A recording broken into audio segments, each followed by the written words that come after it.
July of 1960, at age 26, Jane Goodall went to what is now called Tanzania, and she ventured and braved the complete unknown in the wild world of chimpanzees. Equipped with little more than a notebook, binoculars, and her fascination for wildlife, she braved those unknowns to give us a window into humankind's closest living relatives. Through nearly 60 years of groundbreaking work, Dr. Goodall has not only shown us the urgent need to protect chimpanzees from extinction, but also she redefined species conservation to include local people and the environment. As we all know now, decades later, by showing us chimpanzees, what we really found out was who we are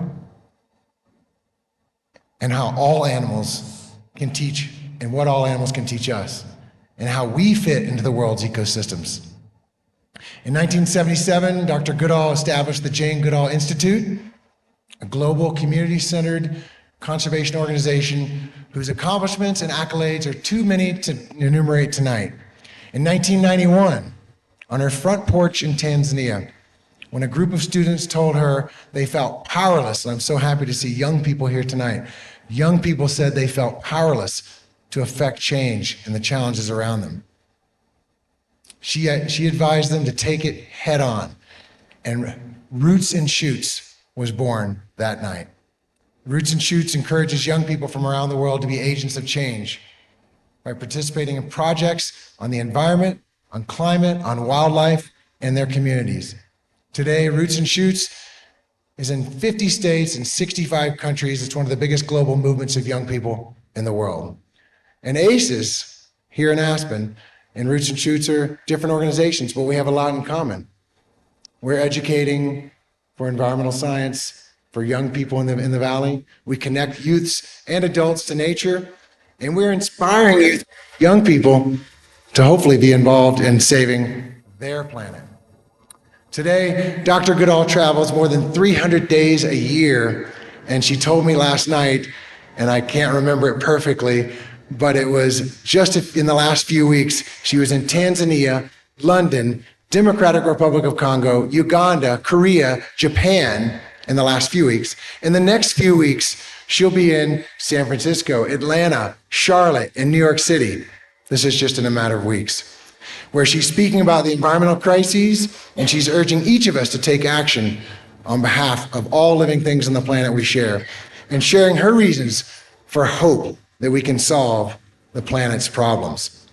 By inspiring people to conserve the natural world we all share, Dr. Goodall shows us that everything is connected, and everyone can make a difference. Ultimately, that's why we're all here tonight. So I welcome you all to a United Nations Messenger of Peace, Dr. Jane Goodall. It's been an amazing journey, this life of mine. This planet has filled me with the wonder of all living things, great and small. We cannot ignore this earth that surrounds us, that feeds us, shelters us, replenishes our bodies and our souls, and stretches our imaginations, where animals, plants, air, water, all care for us. We're all interconnected, people, animals, our environment. When nature suffers, we suffer. And when nature flourishes, we all flourish.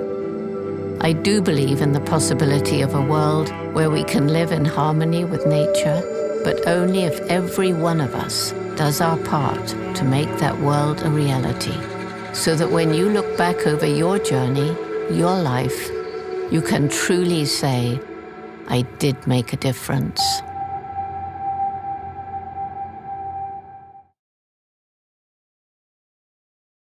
Wow, what a wonderful welcome. Thank you.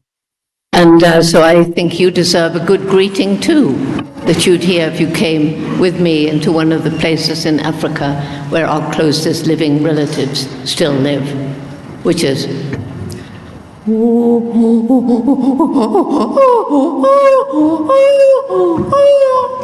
Me, Jane, in chimpanzee language.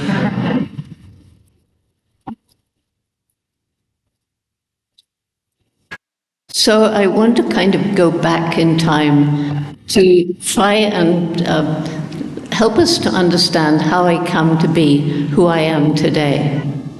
And I was born before World War II, 1934, in actually in London. And I was born loving animals. People say, well, Jane, you know, what triggered your love of animals? I don't know. I popped out into the world loving animals. And I was blessed with having a wonderful mother. And I'm telling this story on purpose because having supportive parents, I think, is one of the most amazing starts in life that anyone can have. My father was out of the picture because he joined up as soon as the war began. So was my mother. And she supported this love of animals. So one of my favorite stories is when I was 4 years old. We were living in London at the time. And Mum took me for a holiday on a farm in the country, a proper farm where animals moved around in the fields. And I was so excited, I can still remember it. And I was given a job to help collect the hens' eggs. And the hens pecked around in the farmyard. And then there were, I think, about 6 little hen houses where they slept at night. And around the edge were little boxes with lids where they were supposed to lay their eggs. So my job was to collect the eggs. And I went around with my little basket. And apparently, I don't remember this, but I was saying, but where is the hole on the hen big enough for the egg to come out? Nobody told me. I remember vividly seeing this hen. She was brown, and she walked into a hen house, and it was about, 4 o'clock in the afternoon. So I thought, she's going to lay an egg, and crawled after her. Big mistake, squawks of fear, she flew out. And in that little 4-year-old brain, I must have realized no hen will lay an egg in this hen house. It's a dangerous place. There's something horrible in there. So I went into an empty hen house and waited. And I apparently waited 4 hours. Nobody knew where I was. Everybody was searching. And then my mother, who was just about to call the police, sees this little girl covered in straw running towards the house. And how many mothers would have grabbed that child and said, where have you been? How dare you go off without telling us? Don't you know how worried we've been? But my mother saw my shining eyes and sat down to hear the wonderful story of how a hen lays an egg. And I can still close my eyes and see that hen coming in. And she settled down on a little straw nest and slightly raised her legs, and I actually saw the egg coming out. And I don't know who was more excited, me or the hen. Anyway, so the reason I love that story is that is the making of a little scientist. Curiosity, asking questions, not getting the answer you want, deciding to find out for yourself, and not giving up, learning patience. A different kind of mother might have crushed that early curiosity, and I might not have done what I've done. So when I was growing up, as I say, it was just before World War II. So by the time I was 5, Britain was at war with Germany, and most of Europe had been crushed. And so there was no television when I was growing up. So how did I learn about animals that I loved so much? I learned from books. And there weren't any children's books being sold in the shops during the war, but there was a little second-hand bookshop, and I loved it, and I used to spend my Saturday afternoons there. And the books were all piled higgledy-piggledy, and the little old man running, I had no idea where anything was, but he didn't mind me going in there. And so when I was 10 years old, I had just saved enough of my penny pocket money per week to buy this little tiny second-hand book. It was about this big, very cheap edition, and it was called Tarzan of the Apes. So I bought it, I took it home, I climbed it up my favorite tree in the garden, read it from cover to cover. And you know, little girls of 10, and there are some here, I think, can be very romantic. I fell passionately in love with this glorious lord of the jungle. And what did Tarzan do? He married the wrong Jane. So I was very jealous. Of course, I knew there wasn't a Tarzan, but that began my dream. I will grow up, go to Africa, live with wild animals, and write books about them. Well, in those days, girls simply didn't do that sort of thing. And everybody laughed at me. Jane, dream about something you can achieve. Africa's far away. We don't know much about it. It's full of cannibals and wild animals. And you don't have money. And you're just a girl. But not my mother. She just said to me, Jane, if you really want to do something like this, you're going to have to work really hard. Take advantage of every opportunity. And if you don't give up, hopefully you find a way. And that's the message I've taken around the world, particularly to people in disadvantaged communities. And I just wish Mum was alive to know how many people have said, Jane, thank you. You taught me because you did it. I can do it too. So, at any rate, to cut the long story short, I couldn't go to university. We didn't have enough money. All my friends did. And I had to get a job. I learned how to be a secretary, terribly boring, but, you know. Worked in London, and then came the opportunity, a letter from a school friend whose parents had moved to Kenya and bought a farm. And I was invited for a holiday. Yes, that was it. I couldn't save money in London. Went home and worked as a waitress in a hotel around the corner for about, 5 or 6 months. Finally had enough money. There were some planes flying in those days, but they weren't tourist planes like today. They were very expensive. So the normal way of traveling was by boat. The boat journey, which is incredibly exciting, with the cold grey waters of the UK, gradually getting warmer and bluer, and seeing my first flying fish, and then dolphins jumping around the boat. We should have gone through the Suez Canal, if you know your geography, and landed in Mombasa, Kenya, in about 2 weeks. But there was a war between Britain and Egypt, a very silly short war, but the Suez Canal was closed. So the boat had to go all the way around Cape Town and up the east coast of Africa. It was a magic journey. And the first place we set foot on African soil was Cape Town.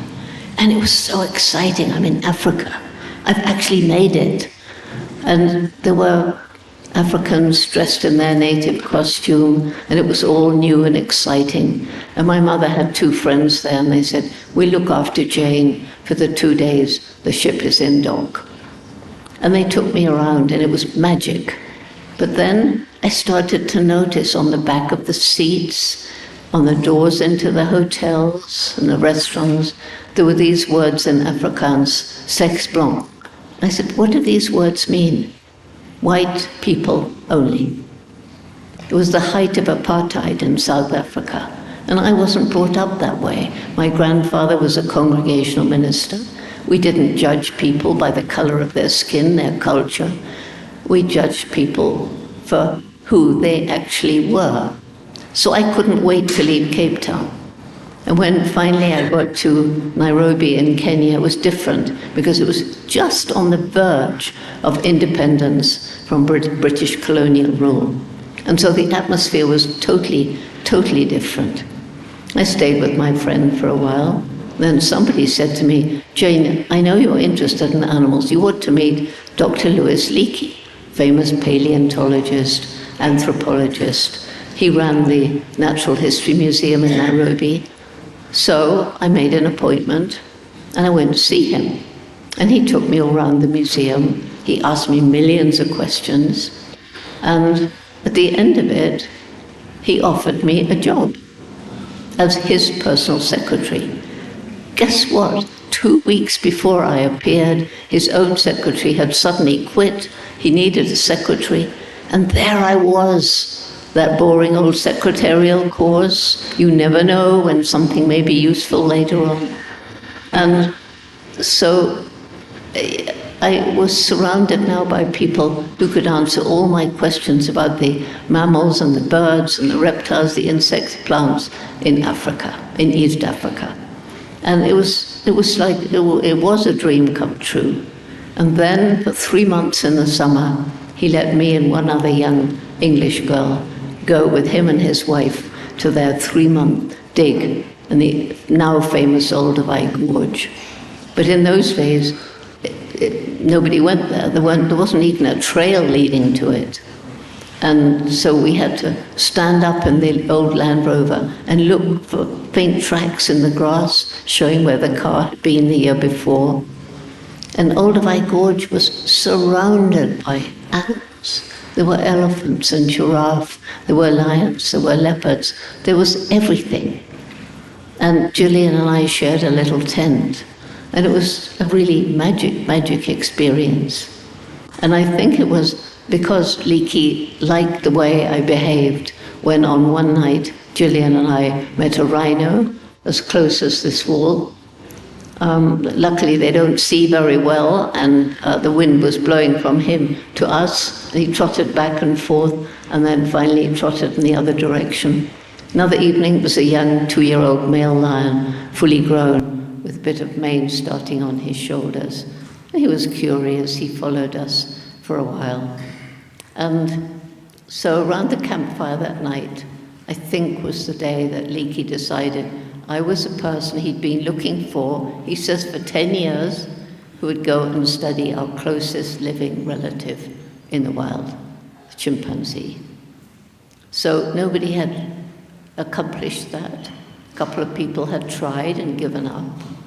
And Leakey wanted me to study the chimpanzees in what is now Tanzania, in what is now the Gombe National Park.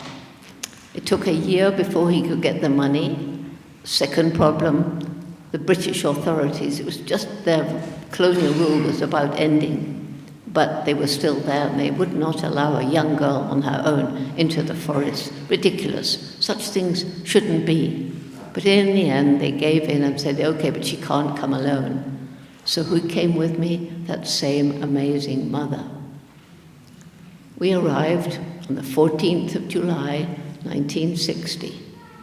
And we were greeted by a very stately African, dressed amazingly in his white robes, but also a woman's red winter coat and a red turban on his head.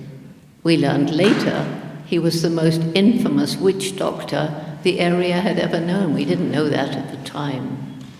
And apparently, and I learned later from some of the staff, he told everybody that me and my mother were special and that they should look after us, and he told the animals as well not to hurt me. That's how it all began. So there we were, Mum and me, we had one second-hand army tent, and this was my dream come true. So every morning I was up at 5:30, had my little piece of toast, and set off into the mountains for the day. And people say, oh Jane, you were so brave. I wasn't brave, I was following my dream. It was my mother who was brave. She was left in the camp, and it was the old ex-army tent. It didn't have nice sewn-in ground sheet and mosquito-proof windows. So if you wanted the air to come in, you rolled up the side flaps and tied them with tape.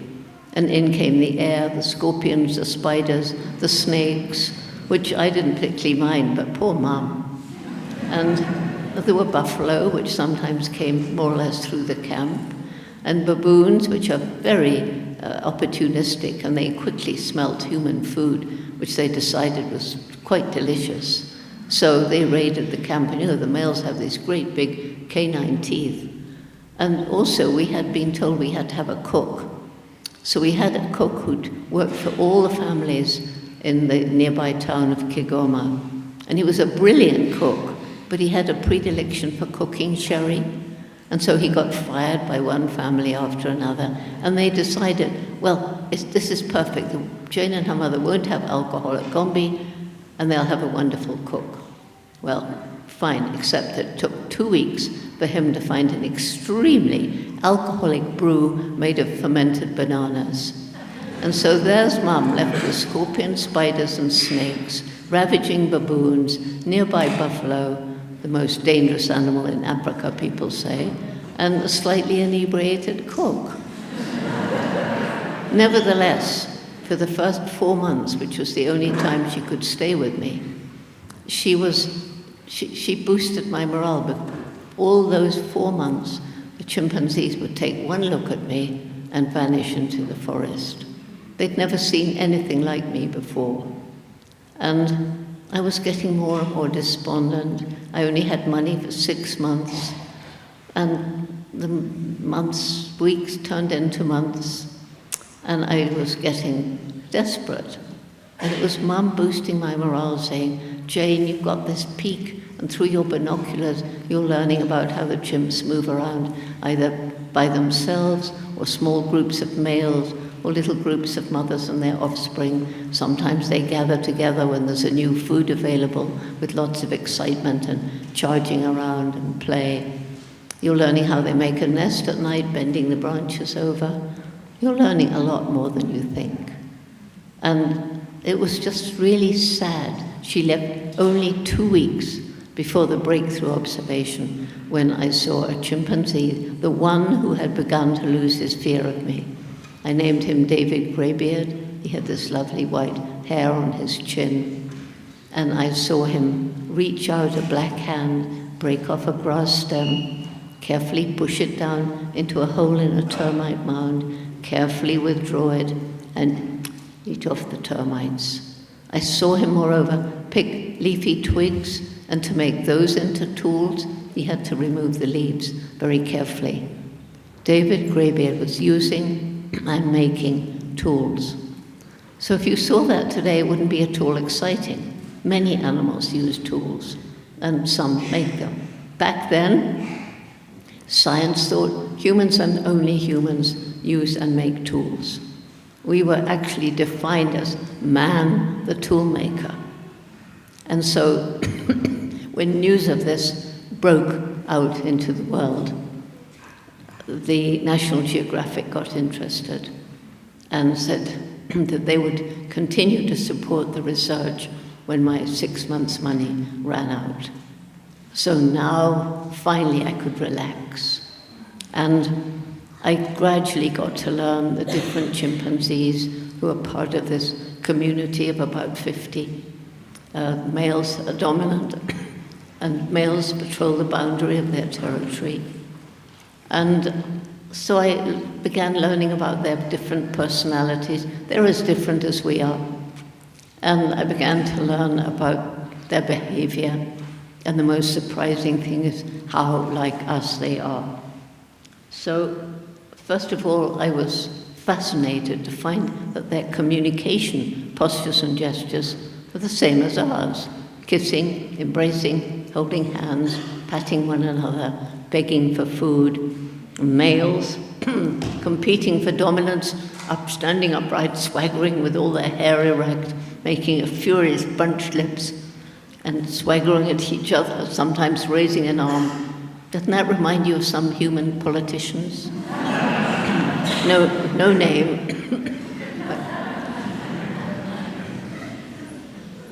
I especially loved watching mothers and their infants. The chimp child has a very long childhood, 5 whole years, when they ride on the mother's, first on the ventral side, then on her back. 5 years when they suckle, gradually, less frequently. And gradually, the mother pushes them to independence. So why this long childhood? Because the chimp child, like our children, need to learn a lot. And they learn by observing and imitating the behavior of the adults. And it was also fascinating to learn the first mother doesn't have her baby until she's about 12, 13 years old, and she then only has one child every 5 years. So chimpanzees, unlike humans, are not overpopulating their environment. They're living in harmony with it. And to my horror, I found that, like us, chimpanzees have a dark and brutal side to their nature. They're capable of war, the males patrolling their territory. If they see an individual from a neighboring community, they will give chase, and if they catch that unfortunate individual, it's usually a female, they attack so severely that individual is most likely to die. But although they have this dark side, just like us, they also, just like us, have a loving and altruistic side. True altruism, as when there was one young male, 8 years old, 12 years old, an adolescent, and a little infant of 3, just about able to live without the mother's milk at 3. And she died, and this little infant was left alone. If he'd had an older brother or sister, he would automatically have been adopted and cared for, but he didn't. And this young 12-year-old male adopted him, let him ride about on his back, cling to his belly if it was raining. He allowed the infant to sleep with him at night. He shared food with him, and he even went to rescue the child if he got in the way of males when they were excited and displaying.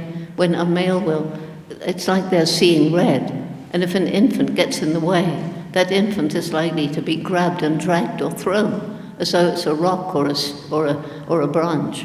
And the mother's job is to take the infant out of the way. Spindle took on that job too, and often got beaten up. And he saved Mel's life. And there are many examples like that. So I've been with the chimpanzees about 2 years, got to know all these amazing individuals. I get a letter from my mentor, Louis Leakey, and he said, "Jane, I now need you to get a degree. I want scientists to take you seriously. And we haven't got time for a BA, so you have to go straight for a PhD, and I've got you a place in Cambridge University in the UK. It was the top scientific university at the time. So I'm nervous, imagine, I get there, and think what I felt like when I was told by so many of these erudite professors that I'd done everything wrong. You shouldn't name your subjects, you should not give them numbers. That's science. You can't talk about their personalities, their minds capable of solving problems. You certainly can't talk about their emotions. Why? Those are unique to humans. Well, fortunately, when I was a child, I had a wonderful teacher, and he had taught me that in this respect, these erudite professors were absolutely, totally, completely wrong. And that teacher was my dog, Rusty. So I'm sure many of you have a cat, dog, horse, whatever animal it is. And you know that we are not the only beings on this planet with personalities, minds, and emotions. And in fact, now science gradually has come to admit that animals like us are sentient beings. And there's a great interest in studying animal intelligence. It's not just chimpanzees and other apes and monkeys, and the dolphins and the whales and the elephants. But then we used to talk about a bird brain, meaning somebody who's clueless. We now know that crows can solve some problems faster than an 8-year-old human child. And there's a huge interest in studying crows and magpies and other birds. So we don't talk about the bird brain anymore except with reverence. And some of you must have seen My Octopus Teacher, and if you haven't, please do. And so octopuses are like meeting an alien. They have one brain in the middle of the head, and that's why I carry Octavia with me. Octavia the octopus. She has one brain here, and then she has brains in every one of her 8 arms. And she can do things which nobody could have dreamed an octopus could do. They're unbelievably intelligent. And then rats, and you can Google 5 smart rats. Please ignore 5 ways to kill smart rats and look for... And rats can be trained to do, you know, those agility tests dogs have to do sometimes, where they run up ladders and down ladders and through hoops and that. Rats can do that. And it turns out that rats are amazingly intelligent. And this is a giant forest rat. They have been trained to detect the underground smell of the explosive used in landmines. So in Africa, where landmines are left as a horrible reminder of the long civil wars in some countries, these rats are detecting the landmines. They make a little scratch on the ground, and then the mine can be detonated. And I've watched them being trained and cuddled them and held them, and they're wonderful. So to go back now to where I left off, I'm at Cambridge. I finally get my degree anyway. I go back to Gombe. I build up a little tiny research station with just a few students. That research station has expanded now. It's in its 63rd year, the longest consecutive study of any wild animal in the world, except possibly the Japanese macaque.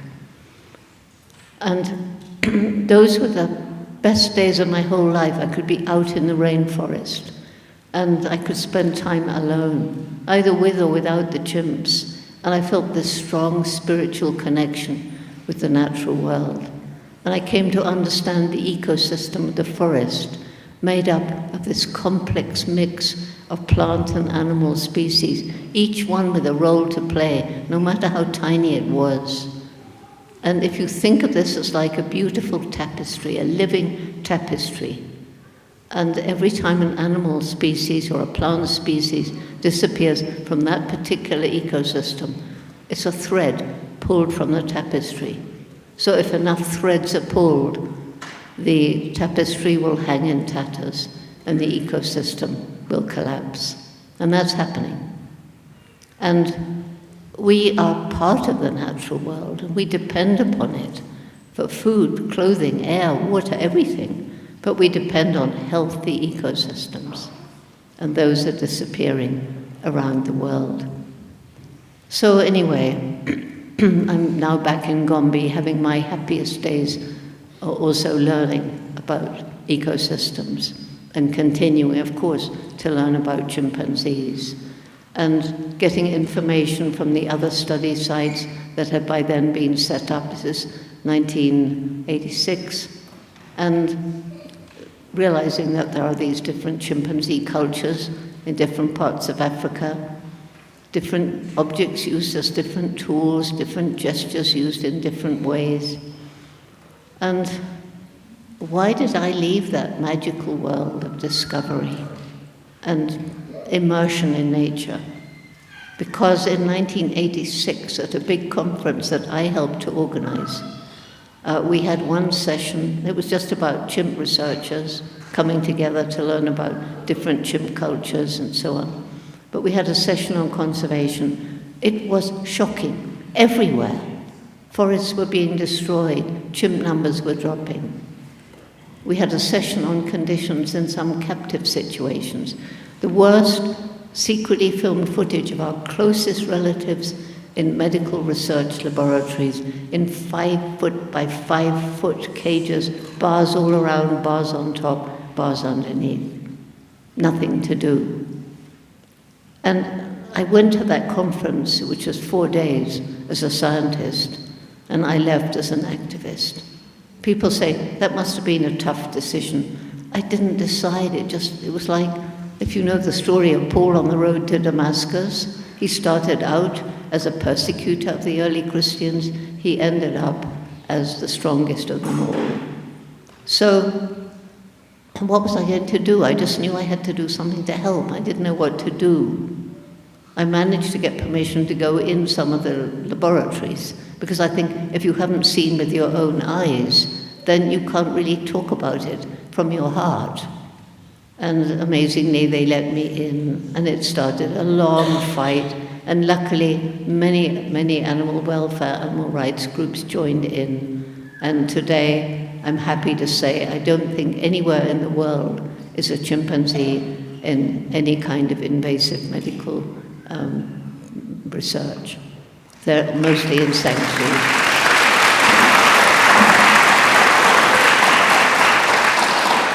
But then we come to Africa. So I got some money together, not very much, and I went to the other research sites, which by then had opened up, to try and learn more. And of course the main problem was deforestation. But there were other problems too. There was the bushmeat trade, that's the commercial hunting of wild animals for food. And then chimpanzees were being caught in the wire snares set by hunters for antelopes, bush pigs, and so on. And although they could break the wire, they couldn't get it off their wrist or their ankle. And so they very often lost a hand or a foot and sometimes died of gangrene. And then there was the animal trafficking. Mothers shot to steal the babies, to sell them for pets, circuses, and in those days, that's 86, back then, for medical research. And while I was learning about these problems facing the chimps, I was also learning about the problems faced by so many African people. I was learning about the crippling poverty, the lack of good health and education facilities, the degradation of the land, the need to move further into the wild places in order to get more land to grow more food. It came to a head when I flew over the Gombe National Park, where our study is still going on. It's the smallest national park in Tanzania, and when I arrived in 1960, it was part of the great equatorial forest belt that stretched across Africa, right the way from the middle of Africa to the west coast. By the late 1980s, when I flew over in a small plane, I was horrified to see a little island of forest that was Gombe National Park, and all around were bare hills. It was obvious that there were more people living there than the land could support, and they were cutting down the trees in order to make more land to grow more food or to make money from charcoal or timber, too poor to buy food from elsewhere. And that's when it hit me. If we can't help these people find ways of making a living without destroying their environment, we can't save chimps, forests, or anything else. And so the Jane Goodall Institute, we started trying to get money for a community-led conservation program. We started to try and get the money in about 1986, I think. But it took a while because it was new back then. And the first grant we got was from the European Union for 3 years.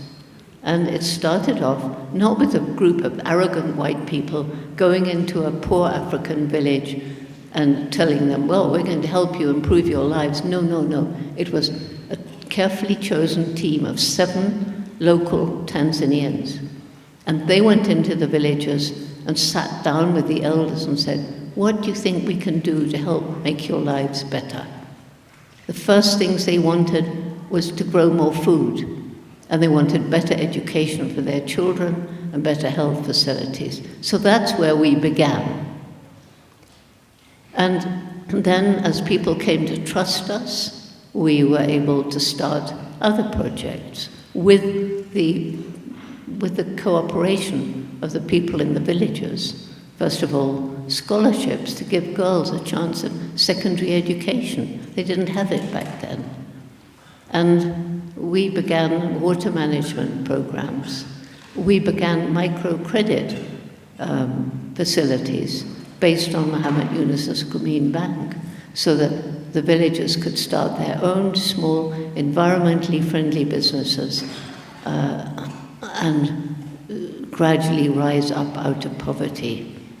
And we also provided family planning. When I first got to Gombe, the average number of children per woman, and a man had 4 wives, the average number was 8 to 10. And of course, many of them died because the healthcare was more or less non-existent. But gradually the people came to understand that they can't afford to educate 8 to 10 children. They understand that children having a good education is a way out of poverty. And so they accepted family planning with great joy. We didn't take it around the villages. 12 villages around Gombe is how it started. It was the local people. We gave them education, and it was they who went into the villages. Not only women, but men too. And this was so successful that today it's in 104 villages throughout Chimp Range in Tanzania. We've introduced GIS, GPS, satellite imagery, trained people from the villages to become forest monitors. They're very proud. They have their little smartphones or iTablets, and they go into the forest, and they chose what to write down. A tree that's been illegally cut, an illegal animal trap, a dropped bullet, but also on the other side, we've seen chimpanzees, we've seen a leopard, whatever. And they're very proud of this work. And then they upload it into the clouds, and it's there for everyone to see. That program is so successful that the people understand protecting the environment isn't just for wildlife, it's for their own future. It's now in 6 other African countries where JGI studies chimpanzees. And I can proudly say there are chimpanzees alive and forests growing that wouldn't be there if this hadn't happened. So, while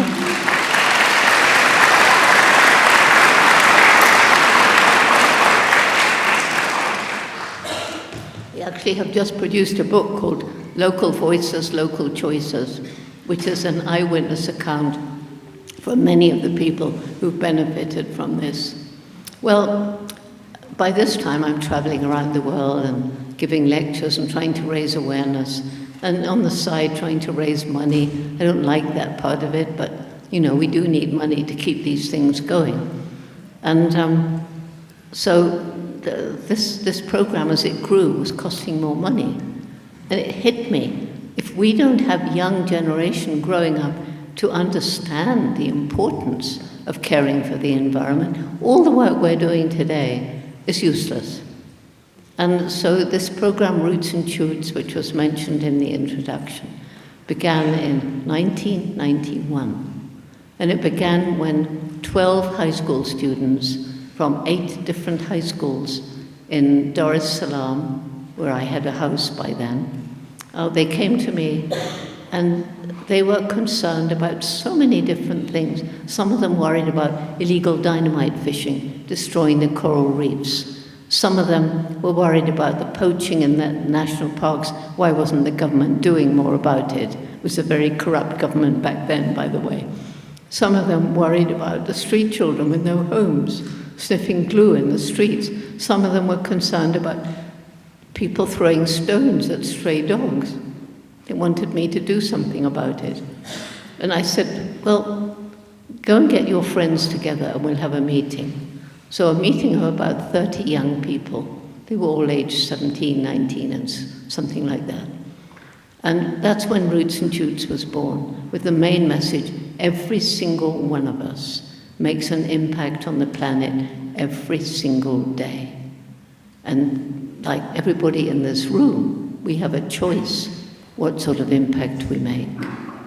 And we decided that because I'd learned in the rainforest how everything is interconnected, every group of Roots and Shoots would choose, in other words, bottom up, not top down, that young people would choose 3 projects: one to help people, one to help animals, one to help the environment.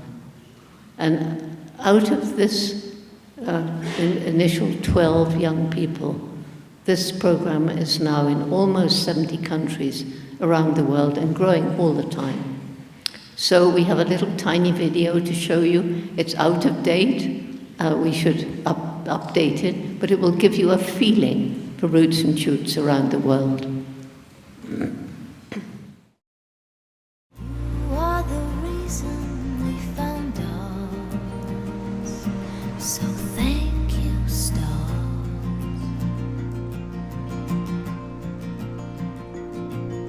Some people think it's far away, Some know it's with them every day. You are the reason we found out. So thank you, star.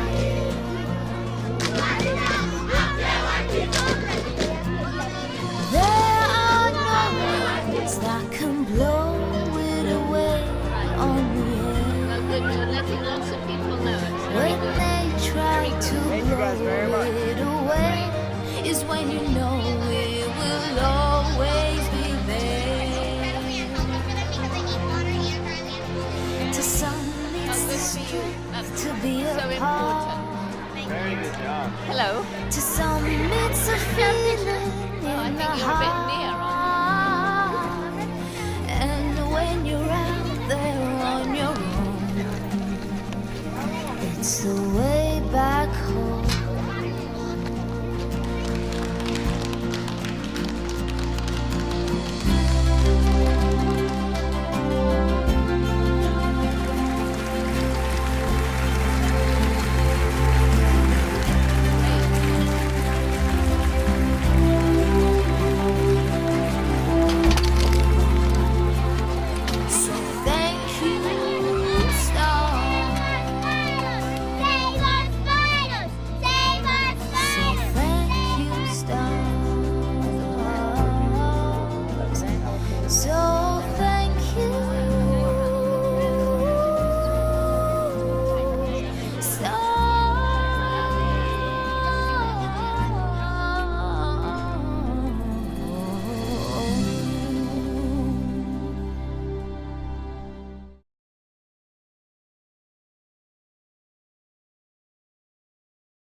Most of my lectures that I give talk about hope.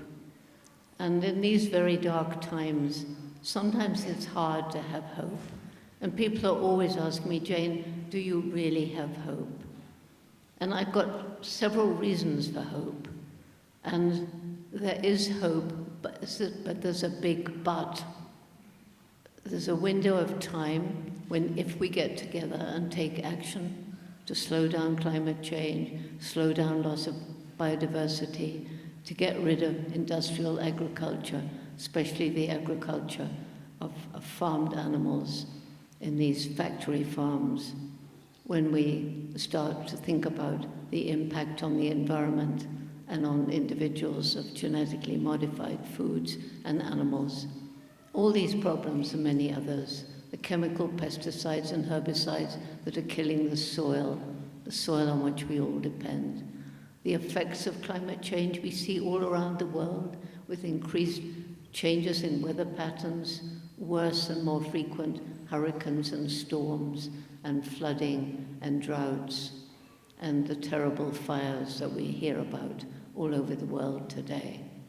Climate change is real.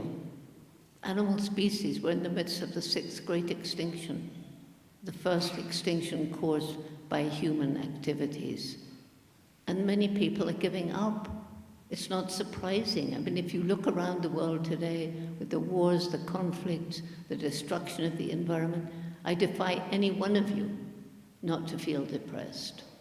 That's why many people feel depressed. They feel, what can I do? The problems are so huge. The answer is, you cannot save the world, but you can do something in your own community.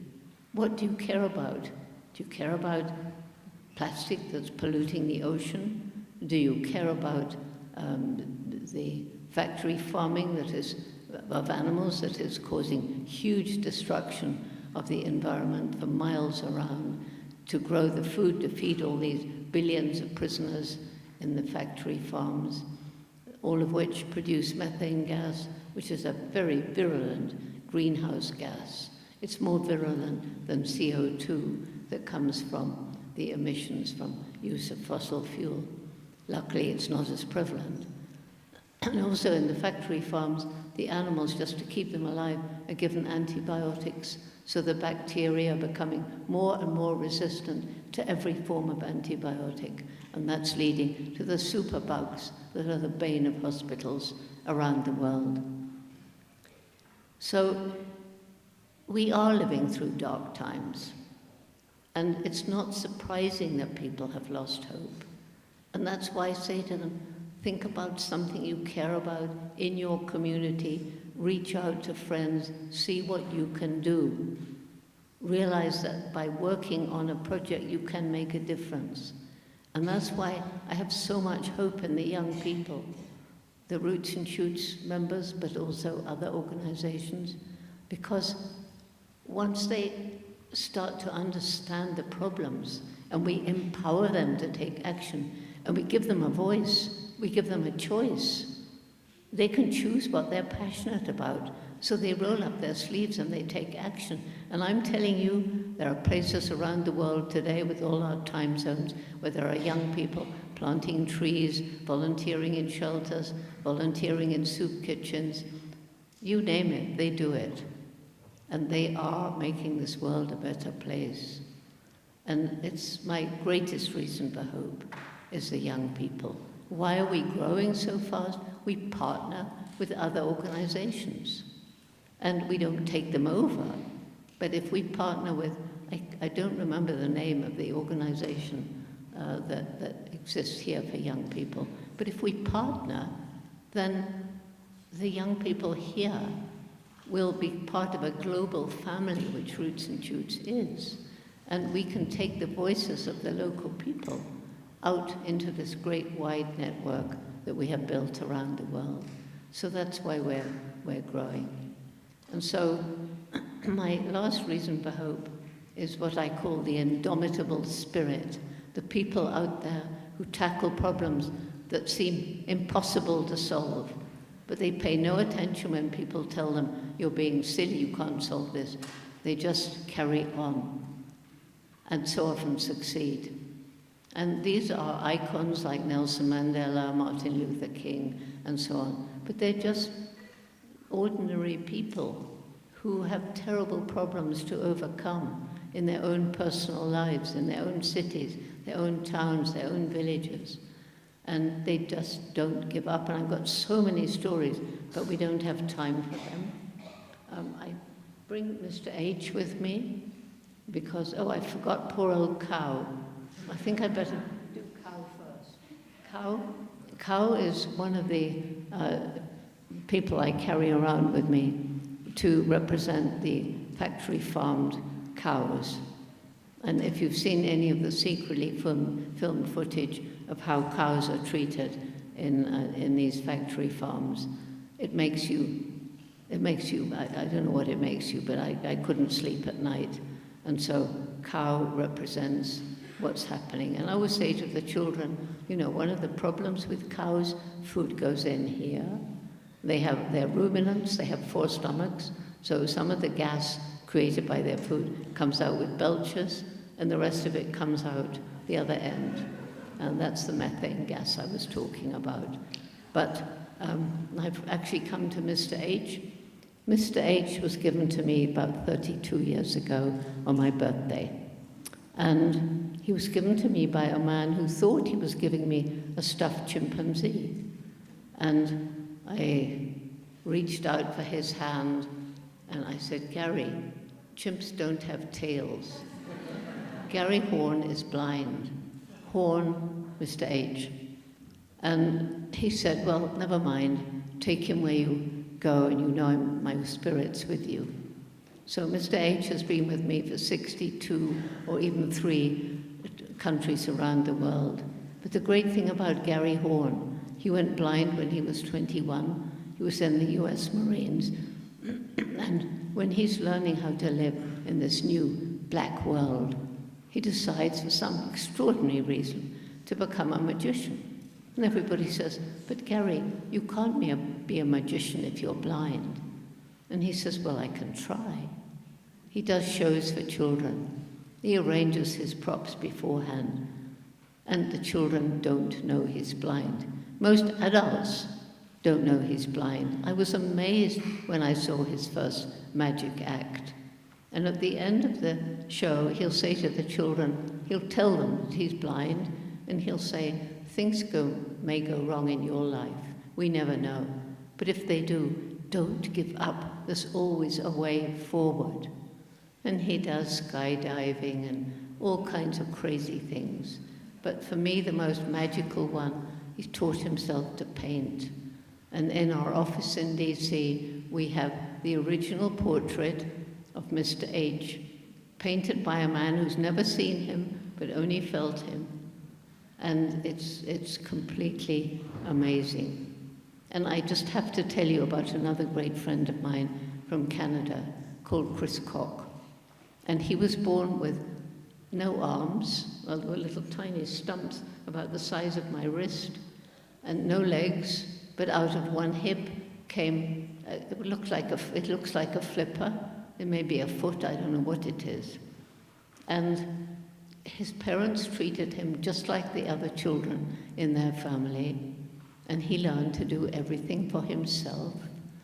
And when you meet this man, no arms and no legs, and you know that he's been around the world alone on a skateboard, and when you go to sit down on the floor with him, he says, no, and he gives a sort of hop and is up on the sofa beside you, and you're looking straight into his eyes, and you're looking at someone with so much vitality, with so much love of life, with so much enthusiasm for making change. You're humbled. And it is a great reason for hope, these people out there doing amazing things, showing the strength of the human indomitable spirit, if we work with our head and our heart in harmony. Because that's where we've gone wrong. We're making decisions not based on how will this harm the future, but how will it help me now, my next political campaign, how will it affect the shareholders? And it's because head and heart have moved away from harmony with each other. And I truly believe only when head and heart work in harmony can we attain our true human potential.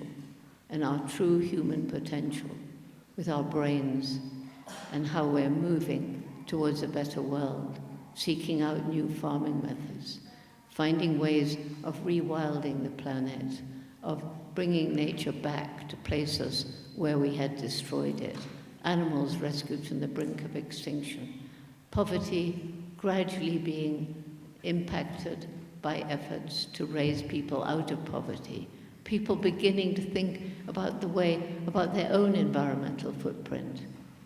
Go to bed, think to yourself, what have I done today? Have I made the world a little bit better, or didn't I care? And this is what's happening. Awareness is growing. People are changing. That is the greatest hope for the future. And this indomitable spirit, we've got time for a Q&A now. And after that, I want to close with one last video that shows it's not only humans who have an indomitable spirit, animals do as well. So that's my message to you. Remember, every one of you makes an impact every single day. Thank you.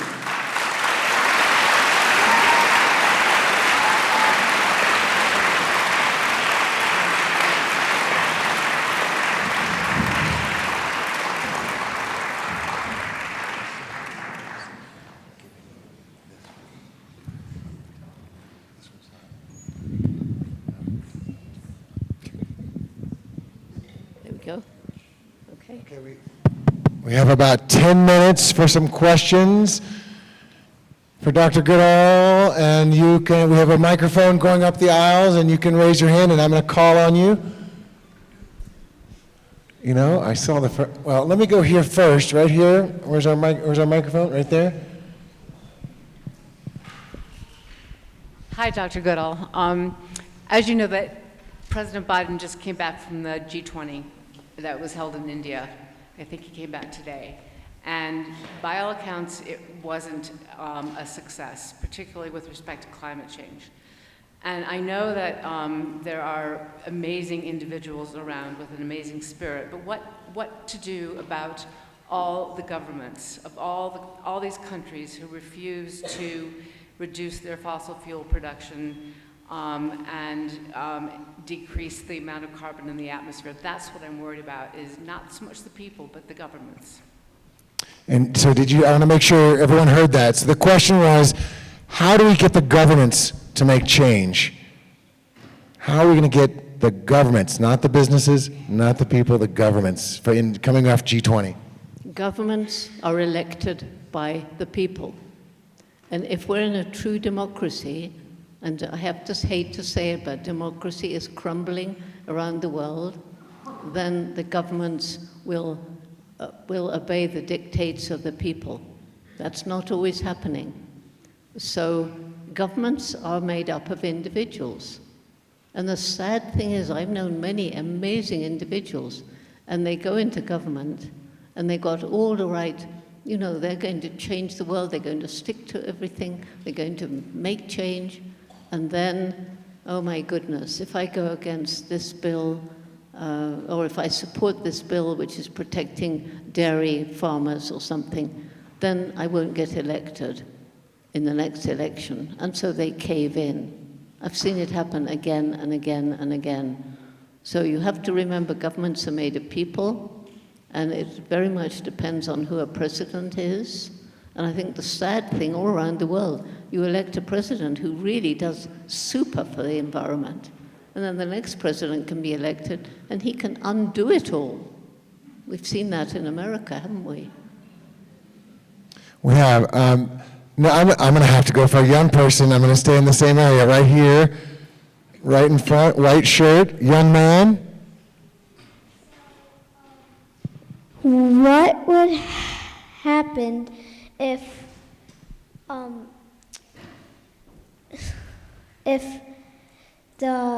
everybody stopped like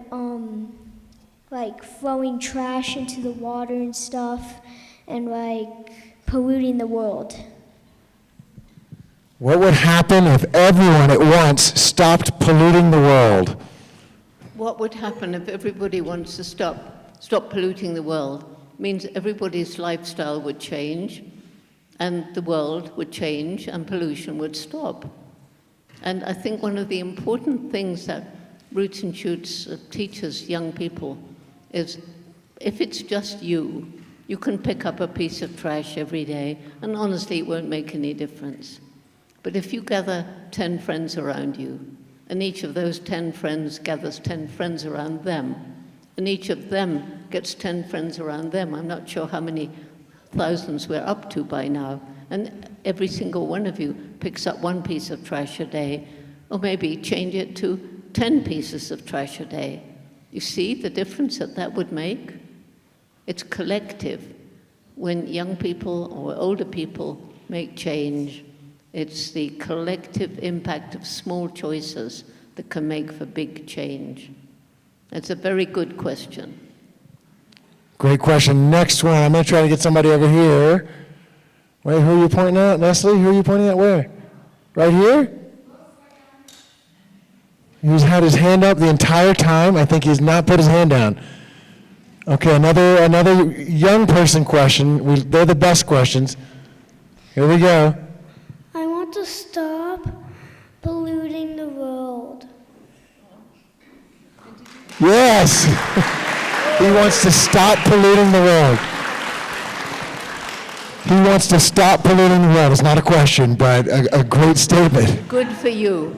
And I would like every single person in this room, if they agree with you that we want to stop pollution, put your hand up. Yeah, well, we have to work together, don't we, to make it happen. I hope you join Roots and Shoots. We need people like you. Okay, we recruited one. Another question? I'm going to go for an older person this time. Someone with, I'm going to go right here. Thank you. My question is about your 1986 departure from science and into activism.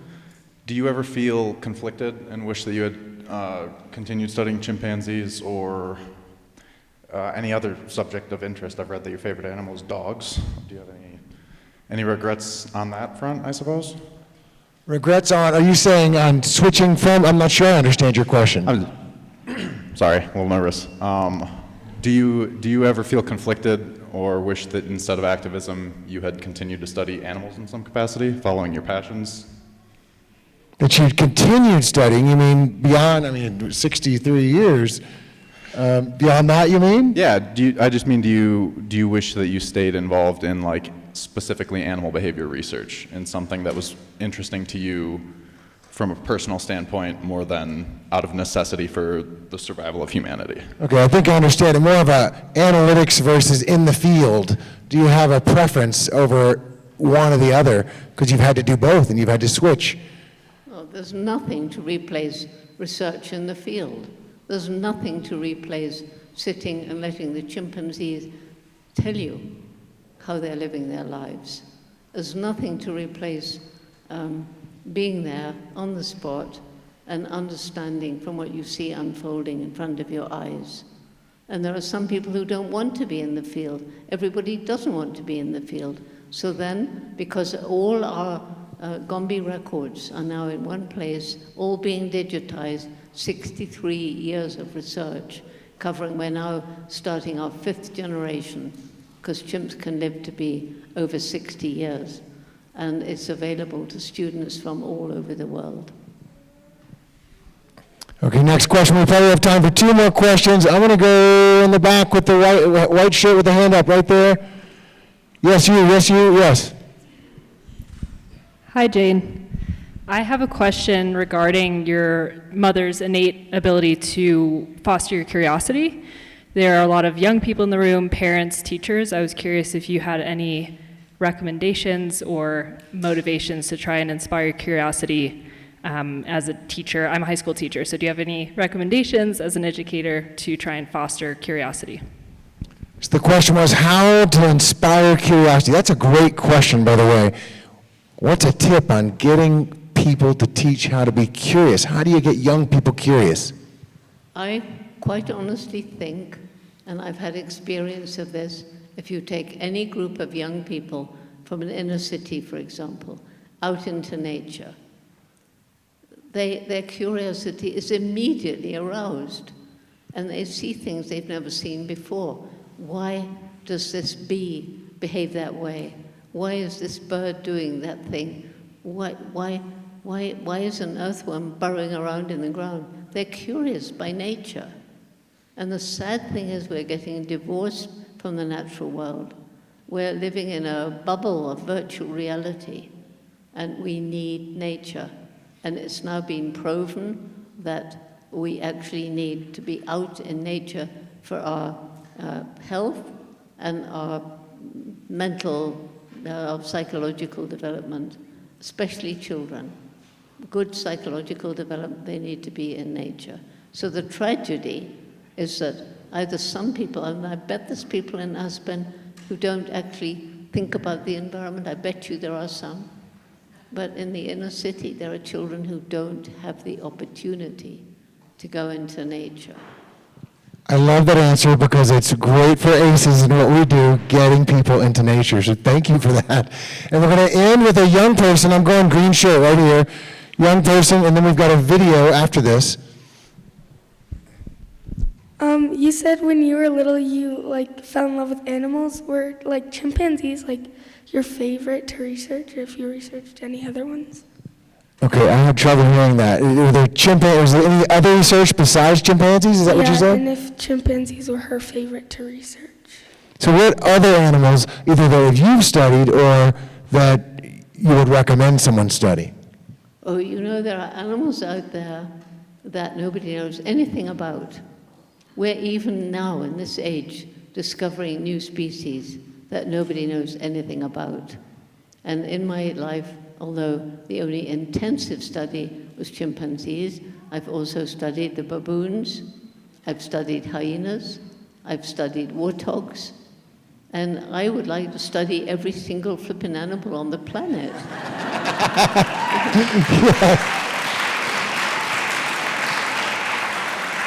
And By the way, what is the group of young people that you mentioned earlier? This is Aspen Center for Environmental Studies. This is what we're doing, getting kids into nature. Yeah, so what do you think about, suppose we collaborate and they keep their own name, but they become, whatever you say, Roots and Shoots groups. Then we bring them into a global community. We share what they do with the global community. And so we grow and grow and grow around the world. Is that a good idea? Okay, she's asking the CEO of ACES, but I want to ask the young people in the audience. What do you think? Why don't we connect? Why don't we connect the kids here with the kids around the world and learn what they're doing and seeing how we can bring that kind of thing to here? This is the kind of thing we need, and this is absolutely a great idea. I look forward to following up on it with you. Okay, we will. We have here, I think we have Mary Ford. Are you here? Mary Ford? Oh, there she is. She got held up, and I haven't seen her yet, but I also have members of my JGI family here. We've got two Daniels, Dan and Daniel, and we've got Mary Ford over there doing Roots and Shoots. We've got Susan Name, and our brand new member, Tucker, is here. I met him for the first time today. And it's, you know, nobody can do anything alone. We need support. And we, Roots and Shoots, would love to work with your youth group so that we can share what the young people here know with our groups around the world, and they can learn more about the problems facing our planet. And I think you answered what was going to be my question, which is, in this world today, with the divided politics that we're seeing across this particular country, was going to be, what is the solution to that? How do you change people's minds? And I think you just answered it. It's Roots and Shoots. And you've got a video you want to share with us? Yeah. Let me introduce this video, which I'm sure many of you have seen. But many young chimpanzees have been rescued from the bushmeat trade or the illegal trafficking. And you can't put a young chimp back in the wild. So we have sanctuaries. The Jane Goodall Institute has 2 sanctuaries, started 2 others, which fortunately were taken over because they're very expensive. And this is a video about a young chimpanzee who came into the biggest chimp sanctuary in Africa, Chimpunga. It's in the Republic of Congo, which was the old Congo Brazzaville. And her name is Wunda. And in the local language, that means close to death. So when she first came in as a tiny infant, she was badly wounded by the bullet that killed her mother. She was rescued, and our amazing veterinarian, Rebecca, saved her life. And then when Wunda was about 8 years old, she got really, really sick. And once again, Rebecca saved her life. And so she was destined to go on to these beautiful islands the government has given us. And I think the video that we're about to show you was one of the most amazing moments that's ever happened in my life. So when you see what happened when Wunda was taken to be released on one of these beautiful islands, I would beg you, don't applaud. I want you to feel the quietness, the sound of the water in the river, the rustle of the wind in the leaves, and the magic that held all of us who were there as we watch what Wunda did when her traveling cage was opened. So that's how I want to end the evening. Thank you so much. Let's start the video. This is a really exciting moment for me. The Jane Goodall Institute's Chimpunga Chimpanzee Rehabilitation Center in the Republic of Congo has for years been caring for infants whose mothers were killed, mostly for the illegal bushmeat trade. Many of them are now fully grown. Recently, we acquired 3 large forested islands on the beautiful Kwilu River, where we can release many of the chimpanzees from our overcrowded center. in here is Wunda, and she nearly died, but thanks to Rebecca, she came back from the dead. And here she is about to come out into this paradise. She's the 15th chimpanzee to get her freedom here. And we hope ultimately to have about 60 on the island. Today is the first time I've met Wunda. I talked to her on the boat, trying to reassure her. She must have wondered what was happening. None of us could predict exactly what she would do once the cage door opened.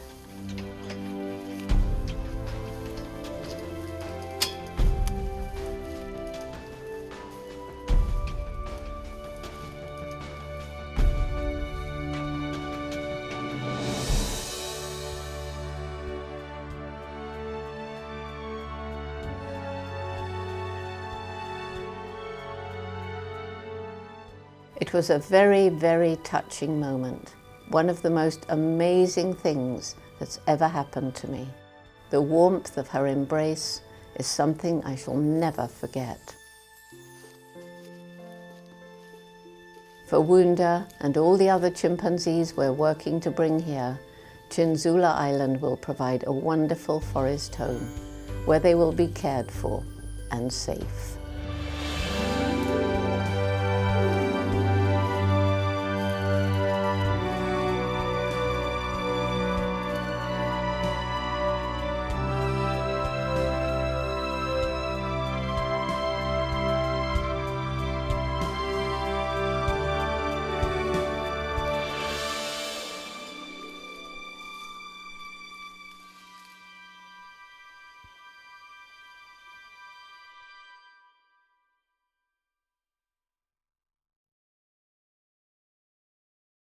In all the years at Chimpunga, 2 females, their implants went wrong.